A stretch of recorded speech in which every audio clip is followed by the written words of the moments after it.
Hello everyone, welcome back to our YouTube channel. So আজি আমাৰ মেথছৰ crash কোৰ্ছৰ class 1. So আজিৰ ক্লাছটোত আমি টাইম এণ্ড ৱৰ্কৰ বিষয়ে ডিসকাস কৰিম। আপোনালোকে টাইম এণ্ড ৱৰ্কৰ বিষয়ে এইটো ভিডিও চোৱাৰ পিছত আৰু অন্য ভিডিও চোৱাৰ কোনো ধৰণৰ প্ৰয়োজন নাথাকে। So আপোনালোকে টাইম এণ্ড ৱৰ্ক ষ্টাৰ্ট কৰাৰ আগতে এলচিএম ৰ সম্পৰ্কে জানিব লাগিব। এলচিএম বা লসাগু মানে কি হয় এই সম্পৰ্কে আপোনালোকে জানিব লাগিব, কাৰণ আপোনালোকৰ টাইম এণ্ড ৱৰ্কৰ প্ৰত্যেকটো প্ৰবলেমতে এলচিএম উলিয়াব লাগিবই, তেতিয়া আপোনালোকে প্ৰবলেমটো সলভ কৰিব পাৰিব। যদি আপোনালোকে এলচিএম ৰ বিষয়ে জানে বা এলচিএম ৰ প্ৰবলেম সলভ কৰিছে আগতে, তেন্তে ভিডিওটোৰ প্ৰথম এক মিনিটটো আপোনালোকে স্কিপ কৰিব পাৰে। সো প্ৰথমতে আমি এলচিএম কি হয় তাৰ বিষয়ে ভালদৰে জানি লওঁ। সো এলচিএম কি হয় আপোনালোকে যদি ইন জেনেৰেল চাই লিষ্ট কমন মাল্টিপল, ঠিক আছে। এলচিএম মানে হৈছে যে আটাইতকৈ সৰু সংখ্যা যি দুটা মানে আটাইতকৈ সৰু সংখ্যা, যদি আমি 20 আৰু 80 ক্ষেত্ৰত যদি এলচিএমটো চাওঁ তেন্তে আটাইতকৈ সৰু সংখ্যা হ'ব যিটোক এই দুইটা সংখ্যাৰে হৰণ যায়। 20 আৰু 80ৰে হৰণ যোৱা আটাইতকৈ সৰু সংখ্যাটোৱে হ'ব 20 আৰু 80ৰ এলচিএম। আপোনালোকে কথাটো ভালদৰে মন কৰিব, 20 আৰু 80ৰ লসাগু হৈছে বা 20 আৰু 80ৰ এলচিএম হৈছে যে 20 আৰু 80ৰে হৰণ যোৱা আটাইতকৈ সৰু সংখ্যাটো, ঠিক আছে। সো আপোনালোকে কেনেদৰে উলিয়াব এলচিএম তো যিসকলে নাজানে বা একেবাৰে বেসিক্সৰ পৰা ষ্টাৰ্ট কৰিব বিচাৰিছে তেওঁলোকক মই কৈ থওঁ যে আপোনালোকে এলচিএম উলিয়াবলৈ প্ৰথমতে শৰ্ট ডিভিজন মেথডটো এপ্লাই কৰিব, আৰু যেতিয়া আপোনালোকে অলপ এডভান্স হৈ যাব তেতিয়া আপোনালোকক নিজে নিজে গম পাই যাব যে দুটা সংখ্যাৰ এলচিএম কি হয়। যদি সাপোজ মই কোৱা আপোনালোকক যিকেইটা আমাৰ প্ৰাইম নাম্বাৰছ থাকে, ঠিক আছে, মৌলিক সংখ্যা থাকে, সে ধৰি লওক 2 আৰু 3 আমাৰ মৌলিক সংখ্যা।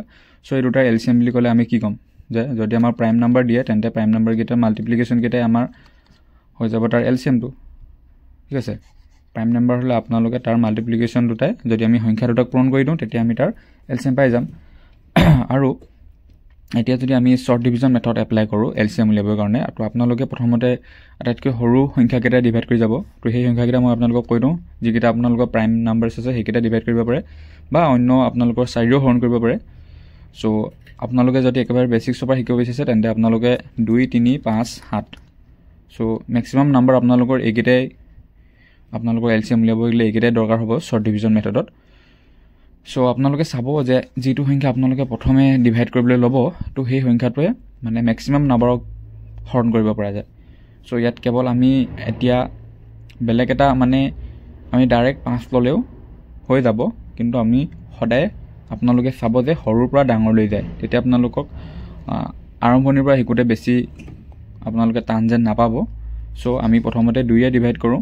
সো 2ৰে 10 বাৰ যাব আৰু 40 বাৰ যাব 80। তাৰপিছত 2য়ে 10ক 5 বাৰ যাব আৰু 40ক 20 বাৰ যাব। সো এনেদৰে হৰণ কৰাৰ পিছত আপোনালোকে 2, 5, 7 মই নম্বৰকেইটা ক'লোৱে, তো সেইকেইটাই ডিভাইড কৰাৰ পিছত যেতিয়া লাষ্টত আপোনালোকৰ ৰিমাইণ্ডাৰ 1 1 থাকেগৈ, ঠিক আছে, সৰি ৰিমাইণ্ডাৰ নহয়, আপোনালোকৰ যিটো কোৱেশ্যন থাকে ডিভাইড কৰোঁতে, তো সেই কোৱেশ্যন যেতিয়া 1 1 যাব অৰ্থাৎ 5ে 5ক হৰণ কৰোঁতে এবাৰ গ'ল আৰু 5ে 5ক হৰণ কৰোঁতে এবাৰ গ'ল, তো থকাৰ পিছতে আপোনালোকে প্ৰচেছটো ষ্টপ কৰি দিব। তাৰপিছত এই সংখ্যাকেইটা আপোনালোকে পূৰণ কৰি দিব, তেতিয়া আনচাৰটো পাই যাব।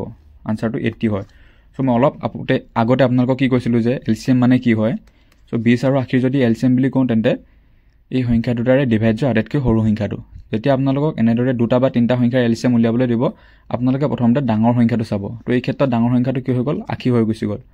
তো সেই 80 আমাৰ বাকী যদি সংখ্যা 2টা থাকে বা এটাই আছে এই ক্ষেত্ৰত, তো সেই 20ে যদি ডাঙৰ সংখ্যাটোক আপোনালোকৰ অৰ্থাৎ 80ক যদি হৰণ যায় তেতিয়াহ'লে আপোনালোকে ডাইৰেক্ট ক'ব পাৰিব যে 20 আৰু 80ৰ এলচিএম কি হ'ব, 80 হ'ব আপোনালোকৰ, যদি সৰুতে ডাঙৰটো হৰণ গুচি যায়। ইয়াক যদি আমাক আৰু এটা সংখ্যা যদি দিওঁ, মই ধৰি লওঁ 40 দিওঁ, 40ও আপোনালোকৰ 80ক হৰণ যায়, তেতিয়াহ'লেও আপোনালোকৰ এলচিএম কি হ'ব, এই ডাঙৰ সংখ্যাটোৱে হ'ব, 80 হ'ব, ঠিক আছে। এলচিএম সম্পৰ্কে আপোনালোকে এটা বেছিক আইডিয়া হয়তো পালে। সো ইয়াৰ পিছত আমি আপোনালোকক টাইম এণ্ড ৱৰ্কৰ বেচিক্সলৈ যাওঁ। সো টাইম এণ্ড ৱৰ্কৰ যদি আমি বেচিক্সটো চাওঁ কি হয় যে টাইম ইকুৱেল হয় যে আপোনালোকৰ যি ৱৰ্ক থাকে, যে আপোনালোকে কাৰ্য কৰিব লাগে, যে আপোনালোকৰ টোটেল ৱৰ্ক থাকে, সেই টোটেল ৱৰ্কক আপোনালোকৰ এফিচিয়েঞ্চি বা দক্ষতাৰে যদি আপোনালোকে হৰণ কৰে তেতিয়া আপোনালোকে টাইম কিমান সময় লাগিলে সেই টোটেল ৱৰ্কটো কৰিবলৈ গম পাই যাব, ঠিক আছে। এফিচিয়েঞ্চি মানে অসমীয়াত আপোনালোকৰ ক্ষমতা আৰু ৱৰ্ক মানে কাৰ্য, টাইম মানে সময়। সো এফিচিয়েঞ্চি যদি আমি অৰ্থটো চাওঁ, এফিচিয়েঞ্চি মানে কি হ'ল যে আপোনালোকৰ এজন ব্যক্তিৰ যদি আমি দক্ষতা বা এফিচিয়েঞ্চি কিমান বুলি যদি কওঁ টাইম এণ্ড ৱৰ্কৰ প্ৰব্লেমৰ ক্ষেত্ৰত, সো এফিচিয়েঞ্চি মানে হ'ল যে তেওঁ এদিনত কৰিব পৰা কামটো, ঠিক আছে, এদিনত তেওঁ কিমান পৰিমাণৰ কাম কৰে, তো তাকে আমি ব্যক্তিজনৰ এফিচিয়েঞ্চি বুলি ক'ম। তো বাকীখিনি মই আপোনালোকক যিকেইটা টাইপ ৱাইজ প্ৰব্লেম লৈছোঁ তাত আপোনালোকক কৈ যাম। তো মেইন কনচেপ্টটো হ'ল আপোনালোকৰ এইটোৱে যে টাইম ইকুৱেল ৱৰ্ক আপন এফিচিয়েঞ্চি, ঠিক আছে। চ' এতিয়া আমি পিছলৈ চাওঁ আমাৰ যিসমূহ টাইপ ৱাইজ প্ৰব্লেম থাকে তো এইকেইটা চাওঁ। তো প্ৰথম টাইপৰ প্ৰব্লেমটো আপোনালোকৰ চিম্পল। তো এইটো প্ৰব্লেমৰ পৰাই আপোনালোকৰ বেলেগসমূহ টাইম এণ্ড ৱৰ্কৰ যিসমূহ বেলেগ প্ৰব্লেম আছে তো সেইবিলাক ইয়াৰ পৰাই ডেৰাইভ কৰা হয়। চ' এইটো এটা চিম্পল আৰু আপোনালোকে টাইম এণ্ড ৱৰ্ক শিকিবলৈ হ'লে এইটো প্ৰব্লেম কৰিবই লাগিব, তেতিয়াহে গম পাব আপোনালোকে আচল ফাণ্ডাটো কি হয়, ঠিক আছে। আমাক প্ৰব্লেমটোত কি কৈছে যে a man complete a work in 10 days and B can complete the same work in 20 days. If A and B work together, then how many days will require to complete the work? অৰ্থাৎ এ নামৰ এজন ব্যক্তিয়ে যদি 10 দিনত এটা কাম সম্পূৰ্ণ কৰিব পাৰে আৰু বিয়ে যদি সেই একেটা কামেই 20 দিনত সম্পূৰ্ণ কৰিব পাৰে, আৰু তেতিয়া এ আৰু বি যদি একেলগে কাম কৰে কামটো কৰিবলৈ কিমান দিন সময় লাগিব। তো আপোনালোকে প্ৰথমতে লিখি লওক এ আৰু বি। এ কাম কৰিবলৈ আপোনালোকক সম্পূৰ্ণ কৰিবলৈ 10 দিন সময় লয় আৰু বিয়ে কামটো সম্পূৰ্ণ কৰিবলৈ 20 দিন সময় লয়। চ' মই আগতে আপোনালোকক ফৰ্মুলাটো কি বুলি কৈছিলোঁ যে টাইম ইকুৱেল ৱৰ্ক আপন বা ৱৰ্কক আমি কাৰ্যক যদি এফিচিয়েঞ্চিৰে হৰণ কৰোঁ, দক্ষতাৰে হৰণ কৰোঁ, তেতিয়া আমি কিমান সময় লাগে কামটো কৰিবলৈ সেইটো গম পাই যাওঁ, ঠিক আছে।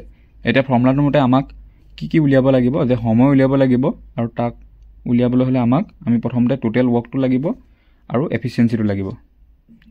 এতিয়া আমি টোটেল ৱৰ্কটো কেনেদৰে উলিয়াম, 20 আৰু 10ৰ আমাৰ প্ৰথমতে LCM উলিয়াব লাগিব। তো LCM উলিয়াওঁতে মই অথনি আপোনালোকক কি কৈছিলোঁ অলপ আগতে যে 20 আৰু 10 এই ক্ষেত্ৰত আমি যদি ডাঙৰ সংখ্যাটো চাওঁ তেনে ডাঙৰ সংখ্যাটো হ'ল 20, আৰু 20ক যদি সৰু সংখ্যাটো অৰ্থাৎ 10ৰে যদি হৰণ কৰোঁ, হৰণ কমপ্লিটলি ডিভিজিবল হয় 22 10ৰে ডিভাইড কৰোঁতে, গতিকে LCMটো কি হ'ব 20 হৈ যাব, আৰু এই 22ৱে হৈ যাব আপোনালোকৰ টোটেল ৱৰ্ক। এই ফৰ্মুলাটোত আমাক যিহেতু ৱৰ্ক লাগে সেই টোটেল ৱৰ্কটো হৈ গ'ল আপোনালোকৰ 20। এতিয়া আমাক কি লাগে এফিচিয়েঞ্চিটো লাগে। চ' এই সংখ্যাকেইটাৰে যিটো সংখ্যা অৰ্থাৎ এ কামটো কৰিবলৈ কিমান দিন লাগে সম্পূৰ্ণ কৰিবলৈ 10 দিন লাগে আৰু বিক 20 দিন লাগে, এই সংখ্যাকেইটাই যদি আমি ইহঁত দুটাৰ LCMটোক যদি ডিভাইড কৰোঁ, চাওক 10ৰে আমি যদি 20ক হৰণ কৰোঁ দুবাৰ গ'ল আৰু 20ৰে 20ক এবাৰ গ'ল, গতিকে এৰ দক্ষতা কিমান হ'ল 2 হ'ল আৰু বিৰ এফিচিয়েঞ্চি বা দক্ষতা হ'ল 1। অৰ্থাৎ এটা কাম শেষ কৰিবলৈ, অৰ্থাৎ এদিনত তেওঁ কিমান কাম কৰিব পাৰে 2টা কাম কৰিব পাৰে আৰু বিয়ে এদিনত এটা কাম কৰিব পাৰে, আৰু 20টা কাম সম্পূৰ্ণ কৰিবলৈ কিমান দিন সময় লাগিব যদিহে এ আৰু বিয়ে কামটো একেলগে কৰে। অৰ্থাৎ আমি এৰ এফিচিয়েঞ্চি ল'ব লাগিব আৰু বিৰ এফিচিয়েঞ্চি ল'ব লাগিব, ঠিক আছে। এ আৰু বিৰ আমি এফিচিয়েঞ্চি কেইটা ল'ব লাগিব। 20 হৰণ এৰ এফিচিয়েঞ্চি কিমান আছে 2 আৰু বিৰ এফিচিয়েঞ্চি আছে 1, অৰ্থাৎ 20/3 ডেইজ সময় লাগিব গোটেই কামটো সম্পূৰ্ণ কৰিবলৈ। গোটেই কামটো কিমান 20টা কাম আছে আৰু এ আৰু বিৰ টোটেল এফিচিয়েঞ্চি কিমান 3, গতিকে অপশ্যন এ হ'ব ইয়াৰ শুদ্ধ উত্তৰ, 20/3 ডেইজ লাগিব। এইটো চিম্পল প্ৰশ্ন আপোনালোকৰ টাইম এণ্ড ৱৰ্কৰ। চ' এইটো পাৰিলেহে আপোনালোকে বাকী প্ৰব্লেমবোৰ কৰিব পাৰিব। আপোনালোকে যদি বুজাত অকণমান খেলি মেলি হৈছে বা মোৰ যদি অলপ কোৱাটো স্পীড হৈছে তেন্তে কমেণ্টত জনাব। চ' গম পালে আমাক যদি সম্পূৰ্ণ কামটো এটা সম্পূৰ্ণ কৰিবলৈ কিমান দিন সময় দিয়া থাকে, 10 দিন সময় লাগে, 20 দিন সময় লাগে। যদি আমি এই দুইটাৰ LCM উলিয়াওঁ তেন্তে আমি টোটেল ৱৰ্কটো পাম এই ফৰ্মুলাটোৰ, ঠিক আছে। আৰু 10ৰে যেতিয়া আমি এই LCMটোক 10 আৰু 20ৰ LCMটোক যেতিয়া 10ৰে হৰণ কৰোঁ 2 পাইছোঁ আৰু 20ৰে 20ক হৰণ কৰোঁতে 1 পাইছোঁ, অৰ্থাৎ এৰ এফিচিয়েঞ্চি 2 আৰু বিৰ এফিচিয়েঞ্চি 1। যিহেতু দুইজনে একেলগে কাম কৰিছে বুলি কৈছে আমাক, ঠিক আছে। একেলগে কাম কৰিলে কিমান দিন লাগিব সুধিছে, গতিকে আমি সিহঁত দুটাৰ এফিচিয়েঞ্চিটো যোগ কৰিব লাগিব, অৰ্থাৎ 2 + 1 এইটো হৈ গ'ল, চিম্পল হয়। তাৰপিছত এই প্ৰব্লেমটোৰ পৰা আপোনালোকক ডেৰাইভ কৰাৰ অনেক বেলেগ আপোনালোকৰ প্ৰব্লেম আছে। তাৰপিছত যদি আমি ইয়াৰে টাইপ 2টো চাওক এইটো ইয়াৰ পৰাই ডেৰাইভ কৰিছে, চিম্পল হয়। কি কৈছে যে প্ৰব্লেমটোত Anil and Bipin can complete a work in 15 days while Bipin alone can complete it 20 days. In how many days can Anil alone complete the work? Anil আৰু বিপিনে 15 দিনৰ ভিতৰত কাম এটা সম্পূৰ্ণ কৰিব পাৰে, আনহাতে বিপিনে কেৱল 20 দিনৰ ভিতৰতে কামটো সম্পূৰ্ণ কৰিব পাৰে। অনিলে অকলে কামটো কিমান দিনত সম্পূৰ্ণ কৰিব? চাওক কি দিয়া আছে, অনিল প্লাছ বিপিন। অনিল প্লাছ বিপিনে কামটো শেষ কৰিবলৈ কিমান দিন সময় লয়? 15 দিন সময় লয়। আৰু বিপিনে অকলে আপোনালোকে এনেদৰে লিখি ল'ব সদায় প্ৰব্লেমটো কৰোঁতে। তো বিপিনে অকলে কামটো কৰিবলৈ 20 দিন সময় লাগিব। তেতিয়াহ'লে অনিলে কামটো কৰিবলৈ কিমান দিন সময় ল'ব, সম্পূৰ্ণ কৰিবলৈ কিমান দিন সময় ল'ব। চ' আমি প্ৰথমতে কি কৰিব লাগিব, চাওক টোটেল ৱৰ্কটো উলিয়াই লওঁ আমি। কাম কি হয় 20 আৰু 15 LCM। মই আপোনালোকক শ্বৰ্ট ডিভিজন মেথডে শিকাই দিছোঁ। 15 and 20 আপোনালোকে LCM কিদৰে ল'ব। প্ৰথমতে চাব আপোনালোকে আটাইতকৈ সৰু সংখ্যা চালে 2য়ে 2টাকে হৰণ যাব নেকি, নাযায়। তাৰপিছত চালে 3য়ে হৰণ যাব নেকি, নাযায়। তাৰপিছত চালে 4য়ে যাব নেকি, 4য়েও নাযায়। 4য়ে আপোনালোকে ট্ৰাই নকৰিবই, ঠিক আছে। তাৰপিছত আপোনালোকে 2, 3, 5, 7 এইকেইটাই কৰিব। তাৰপিছত চালোঁ 5য়ে হৰণ যাব নেকি, ঠিক আছে যাব। 5য়ে 15ক 3বাৰ গুচি গ'ল আৰু 20ক 4বাৰ গুচি গ'ল। তাৰপিছত আকৌ হৰণ সংখ্যাটো চালে 2য়ে চালে। চ' 2য়ে 3ক নাযায়, 4ক 2বাৰ গুচি গ'ল। তাৰপিছত 2য়ে 2ক এবাৰ গুচি গ'ল, 3ক নাযায়, 3টো এজ ইট ইজ এনেকৈ লিখি দিলোঁ। তাৰপিছত 3য়ে গুচি গ'ল, 3ক এবাৰ গুচি গ'ল আৰু 1 থকাৰ পিছত আপোনালোকে সেইটো এজ ইট ইজ তলত লিখি দিব পাৰে, ঠিক আছে।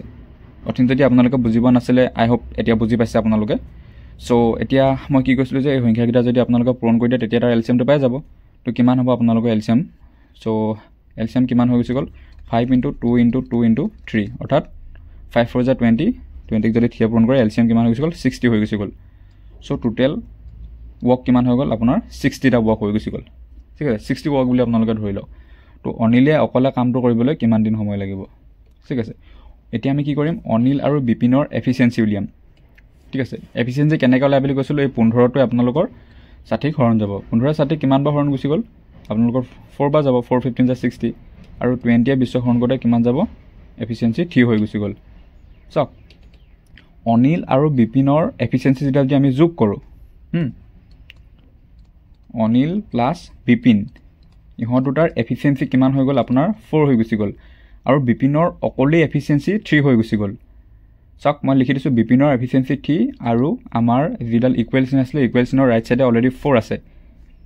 এতিয়া আমি বিপিনৰ এফিচিয়েঞ্চি 3 বুলি গম পাই গ'লোঁ। ক'ৰ পৰা গম পালোঁ, এই দুবাৰ গম পাই গ'লোঁ। বেছি আমি 60 হৰণ কৰিলোঁ 3, ঠিক আছে। 3টো এজ ইট ইজ লিখি দিলোঁ প্লাছ অনিলটো থাকি গ'ল। অনিলৰ এফিচিয়েঞ্চি আমি নাজানো, আমি জানো কাৰ অনিল প্লাছ বিপিনৰ এফিচিয়েঞ্চিহে জানো 4 বুলি, আৰু আমি বিপিনৰ এফিচিয়েঞ্চি 3 বুলি জানো। অনিলৰ এফিচিয়েঞ্চিটো কিমান আমি নাজানো, গতিকে এই ইকুৱেশ্যন দুটা ছল্ভ কৰি আমি গম পাই যাব পাৰোঁ অনিলৰ এফিচিয়েঞ্চি কি হ'ব। ইয়াৰ পৰা 3 যদি আমি ৰাইট হেণ্ড ছাইডলৈ লৈ গুচি যাওঁ কি হ'ব, আমি এইফালে 3 লিখি দিলোঁ 1 হৈ গুচি গ'ল, ঠিক আছে। গতিকে অনিলৰ এফিচিয়েঞ্চি কিমান আপোনালোকৰ 1 হৈ গুচি গ'ল। মই কি কৈছিলোঁ, এতিয়া আমাক আপোনালোকক কৈছিলোঁ যে টাইম ইকুৱেল কি হয় ৱৰ্ক আপন এফিচিয়েঞ্চি, ৱৰ্ক এফিচিয়েঞ্চি। চ' টোটেল ৱৰ্ক কিমান আছে 60 আছে আৰু আমি কাৰ ক্ষেত্ৰত সময়টো উলিয়াব লাগে, অনিলে অকলে কামটো কিমান দিনত সম্পূৰ্ণ কৰিব। গতিকে আমি এফিচিয়েঞ্চি ইয়াত কাৰ এফিচিয়েঞ্চিটো ল'ম, অনিলৰ এফিচিয়েঞ্চিটো ল'ম। আৰু অনিলৰ এফিচিয়েঞ্চি কিমান পালোঁ আমি 1 পালোঁ। এইটো চাওক এই কুৱেশ্যনটো আমি ছল্ভ কৰিলোঁ, অনিলৰ এফিচিয়েঞ্চি আমি 1 পালোঁ। গতিকে 1 ইয়াত লিখি দিলোঁ আৰু 1য়ে 60ক হৰণ কৰিলে আপোনালোকৰ কি হৈ গুচি গ'ল 60 হৈ গুচি গ'ল। গতিকে অনিলে অকলে কামটো কৰিবলৈ কিমান দিন সময় ল'ব, ঠিক আছে। আনচাৰ হ'ব 60 days। অপশ্যন বি হ'ব ইয়াৰ শুদ্ধ উত্তৰ। এইখিনি অকণমান ৰাফ হৈ গৈছে মই কৰোঁতে, কিন্তু আপোনালোকে ভিডিঅ'টো চিৰিয়েলি চাই যাব, অলপো স্কিপ নকৰিব, তেতিয়া গম পাই যাব, ঠিক আছে। এতিয়া আমি পিছৰ প্ৰশ্নলৈ আহিছোঁ টাইপ 3 লৈ। কি দিছে, A can complete a work in 18 days and B can complete the same work in 24 days. If they work together for 5 days, then এইটো চাওক ইয়াত কুৱেশ্যনটো অলপ বেলেগ ধৰণে দিছে, then find the fraction of work which is left, অৰ্থাৎ কিমান পৰিমাণৰ কাম থাকি গুচি গ'ল আৰু কামটো আমাক ভগ্নাংশত বিচাৰি উলিয়াবলৈ দিছে। চৰি, চ' ভগ্নাংশত কামটো উলিয়াবলৈ কৈছে, কিমান পৰিমাণৰ কাম থাকি গ'ল হুইচ ইজ লেফ্ট বুলি দিছে। তো একেধৰণে আমি প্ৰিভিয়াছ প্ৰচেছৰ মতে আমি গৈ থাকোঁ কেনেদৰে উলিয়াওঁ। চাওক এ কৰিছে যে আমাক কামটো 18 দিনত সম্পূৰ্ণ কৰে আৰু বি এ কামটো 24 দিনত সম্পূৰ্ণ কৰে। আমি প্ৰথমতে টোটেল ৱৰ্ক উলিয়াই ল'লোঁ, 18 আৰু 24ৰ LCMটো উলিয়াম। এইটো আপোনালোকে ছুটি হৰণৰ নিয়মৰ মতে উলিয়াব পাৰে। চ' মই কৰিলে ইয়াত অলপ বেছিকৈ ৰাফ হৈ যায়। চ' মই যদি ইয়াৰ LCMটো যদি উলিয়াই লওঁ আপোনালোকৰ কিমান হৈ যাব 24 48 72 18 42 যাওক, ঠিক আছে। ইয়াৰ LCM হ'ব আপোনালোকৰ 72, অৰ্থাৎ 72 হৈ গ'ল আপোনালোকৰ টোটেল ৱৰ্ক। মই ইয়াক যে আপোনালোকৰ 72 বুলি কৈ দিব পাৰিলোঁ, কেনেকৈ উলিয়ালে মই আপোনালোকক LCMৰ এটা মই ডিটেইল ভিডিঅ' আপলোড কৰিম ইয়াৰ পিছতে। কোৰ্চটোতে আমাৰ এই ক্ৰেছ কোৰ্চটোতে ইনক্লুড থাকিব। চ' তেতিয়া আপোনালোকে গম পাই যাব LCMটো ছুটি হৰণৰ নিয়ম এপ্লাই নকৰাকৈ কেনেদৰে স্পীড উলিয়াব পাৰে। মই এতিয়া কাৰণে আপোনালোকক এটা হিণ্ট দি থওঁ। মই আপোনালোকক প্ৰথমতে কি কৈছিলোঁ, LCM মানে কি, LCM মানে হৈছে এনেকুৱা এটা সংখ্যা আৰু সেই সংখ্যাটো আটাইতকৈ সৰু সংখ্যা হ'ব লাগিব যিটো সংখ্যাক এই দুইটা সংখ্যাৰে হৰণ যাব ঠিক আছে তো ইয়াৰ এলচিএম হৈ গ'ল 72 চ' টোটেল ৱৰ্ক 72 হৈ গ'ল আৰু আমি এৰ যদি এফিচিয়েঞ্চি উলিয়াওঁ অৰ্থাৎ 18 যদি 72ক আমি ডিভাইড কৰোঁ কিমান যাব আপোনালোকৰ 4 বাৰ যাব 4 থং 72 বা 4 18 যে 72 আৰু 24 ইয়াক কিমান বাৰ যাব 3 বাৰ যাব ঠিক আছে যদি তেওঁলোকে 5 দিন একেলগে কাম কৰে তাৰ পিছত বাকি থকা কামৰ ভগ্নাংশ বিচাৰি উলিয়াবলৈ কৈছে চাওক এ আৰু বিৰ এফিচিয়েঞ্চি